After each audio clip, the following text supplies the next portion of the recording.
Muito bem, pessoal, então dando continuidade aqui ao estudo dos princípios fundamentais com base em questões do CESP, vamos aqui, voltar com tudo aqui para resolvermos mais alguns itens importantes. Vamos lá. Próxima questão aí, questão 6. A Constituição Federal de 88 prevê expressamente a defesa da paz como um dos fundamentos da República Federativa do Brasil. Errado, né? Nós vimos lá no bloco anterior, fizemos lá os mnemônicos justamente para diante de uma questão dessa não ter nenhum problema.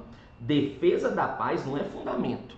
Os fundamentos estão no artigo 1º. Defesa da paz é princípio internacional, está previsto no artigo 4º. Bem tranquilo, né? Sétima questão. A Constituição de 88 prevê expressamente, acerca dos princípios fundamentais, nos termos da Constituição de 88, julgue os itens a seguir. 1.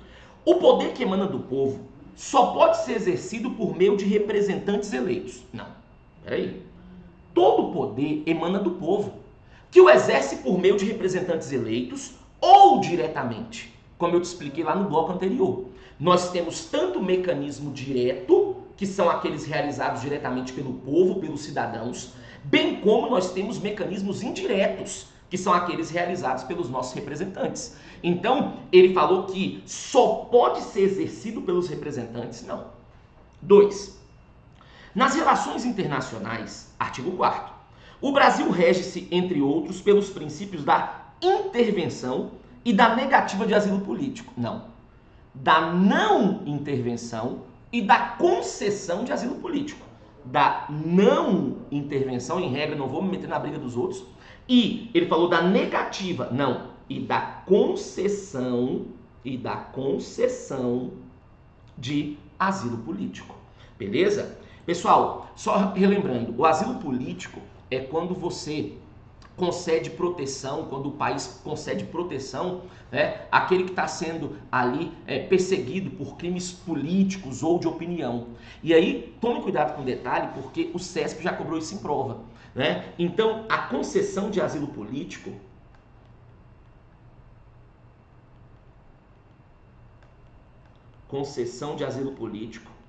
é a proteção, então, concedida pelo nosso Estado para quando alguém ali está sendo perseguido por crimes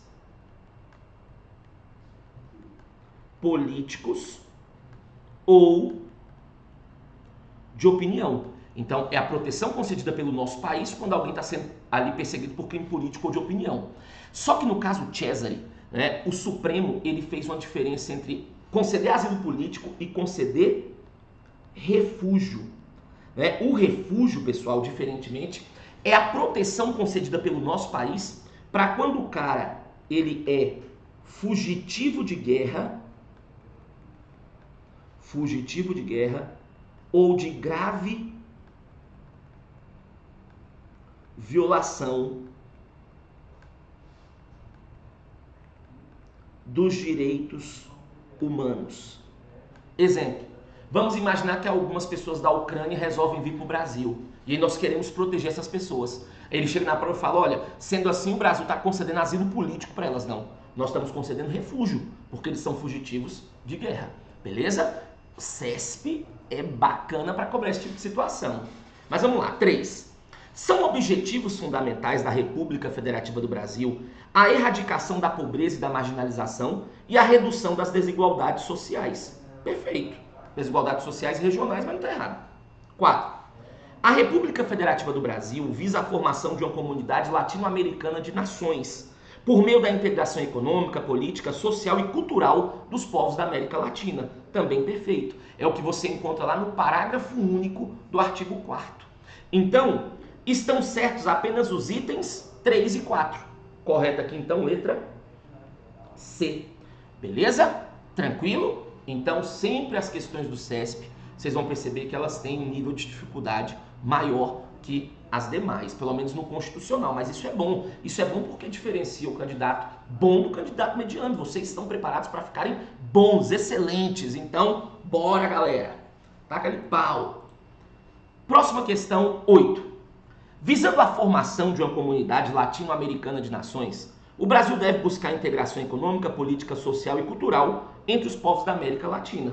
Certo? Acabamos de analisar isso aqui, né? Tem questão, tá vendo? Depois que você pega a base, depois que você pega ali a diretriz, você corre tranquilamente em matérias desse nível, desse tipo. Então, certo, parágrafo único do artigo 4º. 9. Todo o poder emana do povo, que o exerce por meio de representantes eleitos, nos termos da lei mediante plebiscito. Aqui ele misturou um tanto de coisa, né? Vem cá. Todo o poder emana do povo, sim, que o exerce por meio de representantes eleitos ou diretamente nos termos dessa Constituição. Agora, pessoal, só para você não esquecer, eu falei, e é importante porque quando você for analisar processo legislativo, você tem que tomar cuidado com isso aqui. Eu te falei lá no primeiro bloco que nós temos 3 tipos de democracia. Você tem a democracia direta ou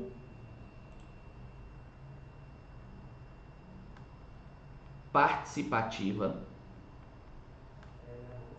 Você tem a indireta ou representativa.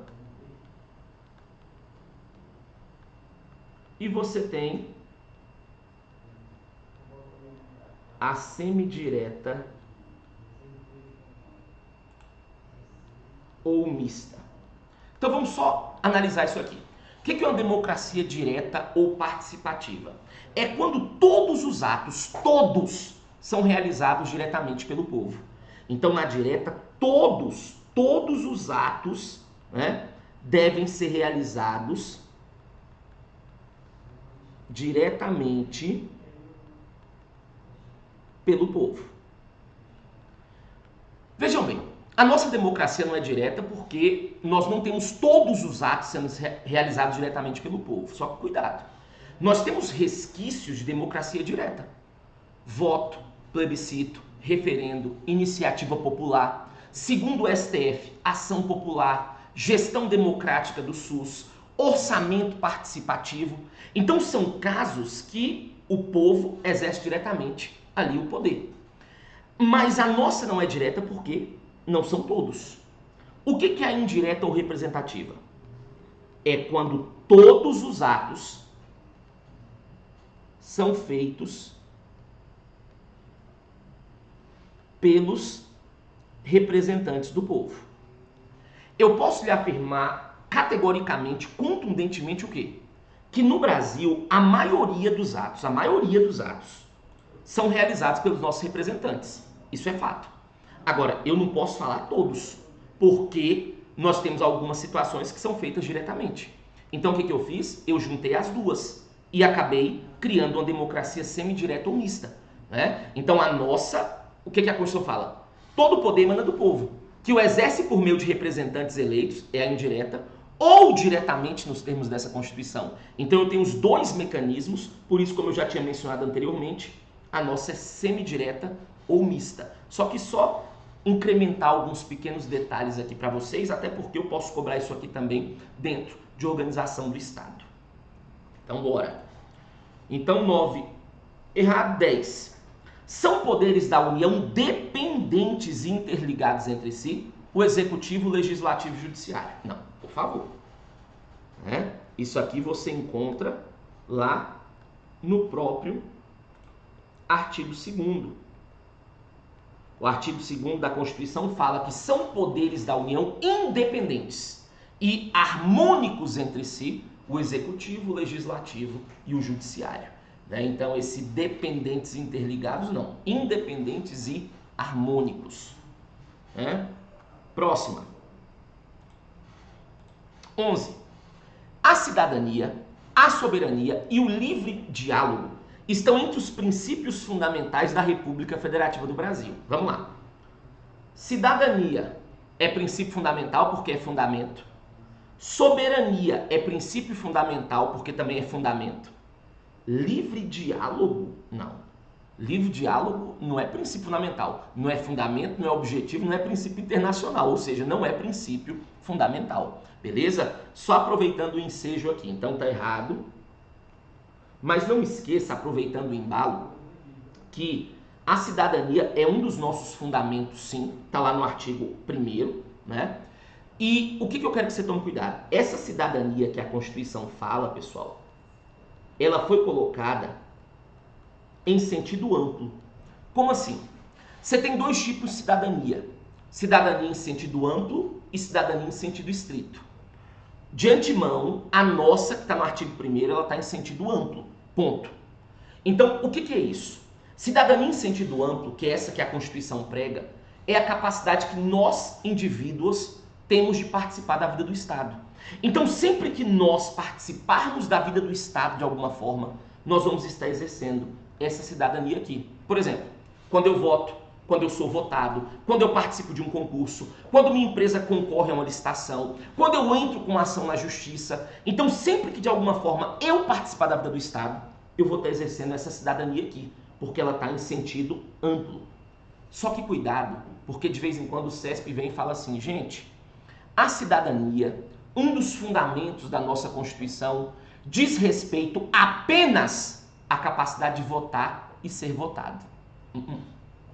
Quando eu falo que cidadania é apenas votar e ser votado, isso é o sentido estrito de cidadania, que não é esse caso aqui. A nossa Constituição colocou isso em sentido amplo. Então veja, quando eu voto, quando eu sou votado, eu estou exercendo essa cidadania que estou. Agora fica errado quando ele fala que essa cidadania diz respeito apenas a isso.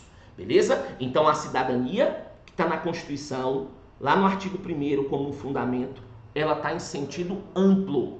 Ou seja,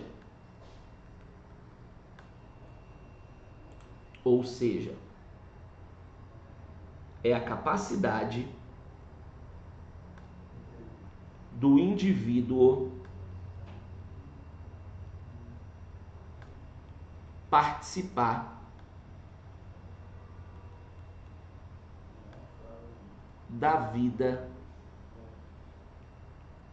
do Estado. Beleza? É a capacidade do indivíduo participar da vida do Estado. E aí, detalhe, não apenas votando e sendo votado. Coloca isso aí. Não apenas votando e sendo votado. Votando e sendo votado, eu estou exercendo cidadania? Estou. Mas não é apenas isso, porque ela não está em sentido estrito. Ela está em sentido o quê? Amplo. Beleza? 12. Um dos objetivos fundamentais da República Federativa do Brasil é a prevalência dos direitos humanos? Claro que não. Errado. Nós sabemos muito bem que conceição de fé não rezou alto igual pré. Prevalência dos direitos humanos, se está no conceição, é princípio internacional. Não é objetivo, não está no artigo 3º, está no artigo 4º, princípio internacional. 13. Os fundamentos que regem o Brasil em suas relações internacionais incluem o repúdio ao racismo. Olha como é que o CESP é fera. Os fundamentos. Aí o cara já pensa, artigo 1º, cuidado, vai devagar no CESP. Os fundamentos que regem o Brasil em suas relações internacionais. Ele não está falando dos fundamentos da República, ele está falando dos fundamentos que regem as relações internacionais. Ou seja, ele está falando do artigo 4º. Por isso que tome cuidado. Inclui o repúdio ao racismo? Perfeito.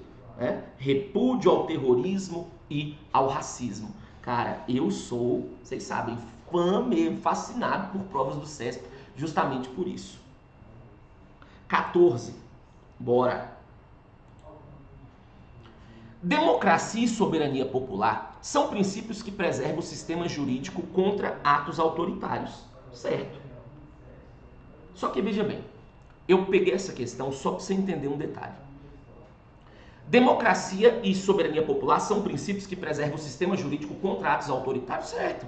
Existem várias outras coisas também que preservam o sistema, né, contra ato autoritário. Esses são. Agora, perfeito, não tem o que questionar. Só tome cuidado com um detalhe. Quando eu falo de soberania, você tem dois tipos de soberania. Você tem a soberania do Estado e você tem a soberania popular. O artigo 1º, ele fala de soberania, não é? Eu estou falando de princípio fundamental. E aí existe uma divergência na doutrina sobre essa soberania. Alguns falam que é soberania do Estado, outros que é soberania popular. Tem essa divergência. Mas vem cá, O artigo 1º fala dos fundamentos da República, os fundamentos do Estado. Então, a soberania que está no artigo 1º como fundamento é soberania o quê? Do Estado, beleza? Nós temos a soberania popular? Temos. Está protegido na Constituição? Tá. Só que não está no artigo 1º. Essa soberania popular você vai acabar encontrando no artigo 14. Quando você pega o artigo 14, ele fala: a soberania popular será exercida pelo sufrágio universal e pelo voto direto e secreto com valor igual para todos e nos termos da lei mediante plebiscito, referendo e iniciativa popular. Então, aproveitei o ensejo dessa questão só para explicar essa diferença aqui. Então, essa soberania que você encontra no artigo 1º como um fundamento é fundamento do Estado, beleza? 15. Embora se reconheça que o Brasil é um Estado democrático de direito, tal afirmação é uma construção doutrinária que não tem previsão constitucional expressa. Não. Viajou? Legal. O próprio artigo 1º ele fala: a República Federativa do Brasil, formada pela união dissolúvel de Estados, municípios e DF, constitui-se um Estado democrático de direito. Então, é uma construção doutrinária, sim, porque evoluiu com o tempo. Agora, ele falou que não tem previsão constitucional. Tem sim. O próprio artigo 1º faz previsão constitucional inerente a isso aqui. Então, dessa forma, nós resolvemos aqui algumas questões sobre princípios fundamentais. Não é um assunto muito difícil, igual outros, muito prolixos, mas ainda assim você percebeu que tem que ter atenção. Você não pode negligenciar, porque senão você dança, e dança bonito, beleza? Só que para eu fechar com chave de ouro esse nosso bloco aqui de princípios fundamentais, só tome cuidado com mais um detalhe que me preocupa, que é um fundamento do artigo 1º, que é esse aqui, ó. O pluralismo político. Só para fecharmos aqui com chave de ouro. Pluralismo político é um dos fundamentos. E o que é um pluralismo político? É a capacidade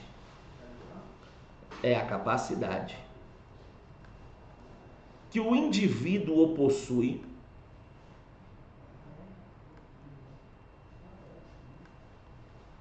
de ter várias ideologias. É a capacidade que o indivíduo possui de ter várias ideologias. Entenda, uma sociedade pluralista, como é o caso da nossa, é uma sociedade que respeita as diferenças. Então perceba, se hoje eu tenho uma determinada religião e amanhã eu quero mudar, eu posso. Se além dessa religião eu quero participar de um sindicato, de uma associação, de uma ONG, de um grupo, não tem problema. Vivemos em uma sociedade pluralista, uma sociedade que respeita as diferenças, beleza? Só que eu quero que você tome cuidado, por quê? Porque esse pluralismo político que está lá no artigo 1º como um fundamento, ele é um gênero. E esse gênero, pluralismo político, ele acaba encontrando algumas espécies. Então, o gênero aqui é o pluralismo político. Agora, esse gênero, pluralismo político, ele encontra algumas espécies, como o pluralismo partidário ou pluripartidarismo, o pluralismo religioso e por aí vai. Onde eu estou querendo chegar? De vez em quando vem o CESP e fala assim: gente, por que o pluralismo político, um dos fundamentos do Estado brasileiro, diz respeito apenas à capacidade que o Estado possui de ter vários partidos políticos? Não. Quando eu falo apenas de partidos políticos, apenas, eu estou falando de pluripartidarismo ou pluralismo partidário. Está no artigo 17, beleza? Eu estou falando só de uma espécie. Agora, a questão teria como ficar correta? Sim. Por exemplo, eu chego e falo: gente, o pluralismo político, um dos nossos fundamentos, abarca também a ideia de vários partidos políticos. Sim, porque querendo ou não, quando eu tenho vários partidos políticos, eu tenho várias ideologias sendo colocadas ali nessa situação. Então entenda, pluralismo político é um gênero e ele tem várias espécies, como pluralismo partidário, religioso e por aí vai. Beleza? Dessa forma então, pessoal, nós fechamos aqui, né, mais um assunto aí, né, por meio de questões. Falamos dos princípios fundamentais. É aquela questão, né, eu tenho certeza que desses dois blocos aqui eu falei praticamente tudo que pode ser cobrado inerente a princípio fundamental e ainda fui um pouquinho além, como vocês sabem que eu gosto de fazer. Mas eu não vou também ficar perdendo tempo com matérias que são um pouco mais tranquilas. Tem muita bomba vindo por aí ainda, né? Então eu vou usar nosso tempo, nosso sagrado tempo, para falar desses assuntos que são mais complexos. Beleza? Um grande abraço, bons estudos, até a próxima. Não esqueça nunca que o nosso objetivo aqui sempre foi e sempre será a sua aprovação. Um grande abraço.